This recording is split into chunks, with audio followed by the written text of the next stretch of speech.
우리나라 인구는 정점에 있습니다. 우리나라 인구는 이민을 받아들이지 않는 이상 감소하게 됩니다. 우리나라에서 변호사의 위상은 2000년 이전까지 최고였습니다. 1980년대 인구 증가와 높은 경제 성장률로 인해서 변호사 수요는 기하급수적으로 늘어납니다. 하지만 변호사의 수는 경제 규모에 비해서 너무 적게 늘어납니다. 2000년도 개업 변호사는 4,228명이었습니다. 2024년 기준 개업 변호사는 3만 명 수준입니다. 특히 2018년 이후 우리나라 경제는 정체됩니다. 제로 성장을 이어가고 있습니다. 달러 기준으로 1인당 국민소득은 변화가 없습니다. 원화 기준으로는 성장을 이어가고 있습니다. 달러 기준으로는 성장이 그대로인데 원화 기준으로 성장을 이어가려면 달러 환율이 계속해서 상승해야 합니다. 달러 환율은 1,400원에 육박하고 국내 투자자들은 달러 자산을 매수하게 되면서 국내 통화량은 줄어들고 경기는 침체가 되는 악순환에 빠져 있습니다. 2018년도 변호사 수요와 2024년 변호사 수요는 똑같다는 것입니다. 그런데 변호사 수는 매년 1000명 이상 증가하면서 변호사의 위상은 계속해서 추락하고 있습니다. 변호사 수가 늘어나면서 고소 고발은 자연스러운 일상이 됩니다.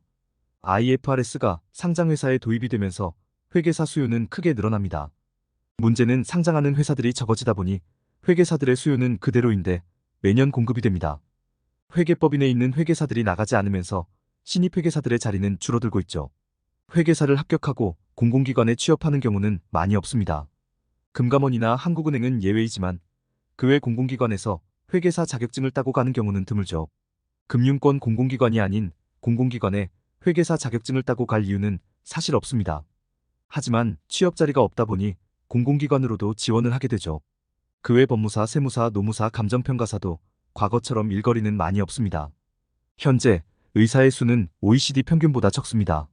의사들의 경우 다른 전문직에 비해서 큰 돈을 벌고 있는 상황이죠. 하지만 2028년에는 OECD 평균을 넘어서고 이후부터는 회계사 변호사처럼 의사의 수도 포화가 됩니다. 우리나라 전문직의 위상이 계속해서 하락하는 원인은 무엇일까요? 그 이유는 진입만 하고 퇴거를 하지 않기 때문입니다.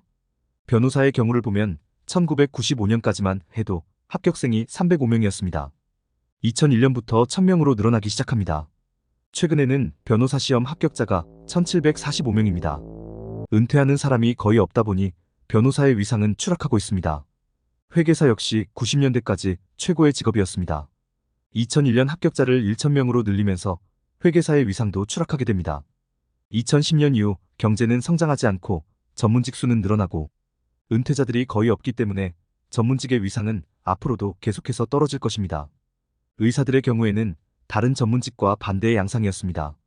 2000년 의학분업 이후 의대 입학 정원은 오히려 감소합니다. 다른 전문직들은 대규모로 늘어났지만 의사의 경우에는 크게 늘어나지 않았습니다. 현재 전공의들 입장에서는 앞으로 의사 수가 늘어나면서 예전처럼 돈을 벌지 못할 것이 뻔한데 의사 수를 늘리면 버는 돈이 크게 줄어들기 때문에 차라리 다른 나라에서 의사 생활을 처음부터 하는 것이 낫다고 생각하는 것이죠. 90년대까지 전문직 시험에 합격하면 바로 상류층으로 올라갔습니다. 이후 전문직 수를 크게 늘리면서 전문직들의 위상은 크게 하락합니다. 다른 나라와 달리 우리나라는 은퇴자가 거의 발생하지 않기 때문입니다. 1000명의 은퇴자가 있고 1000명의 신입이 있는 것이 아니라 은퇴자 100명, 신입 1000명 이런 식이죠. 노령화로 경제 규모는 줄어들고 전문직이 늘어나게 되면 전문직의 위상은 더욱더 추락하게 됩니다. 10년 안에 전문직 합격자 수를 오히려 줄일 가능성이 높습니다. 경기가 후퇴하고 있기 때문입니다. 1980년대와 반대가 되는 상황이죠. 2020년까지 우리나라가 성장을 했다면 2020년 이후부터는 새로운 세계가 열리고 있습니다. 앞으로 전문직보다는 부가가치가 높은 일을 찾는 것이 현명해 보입니다.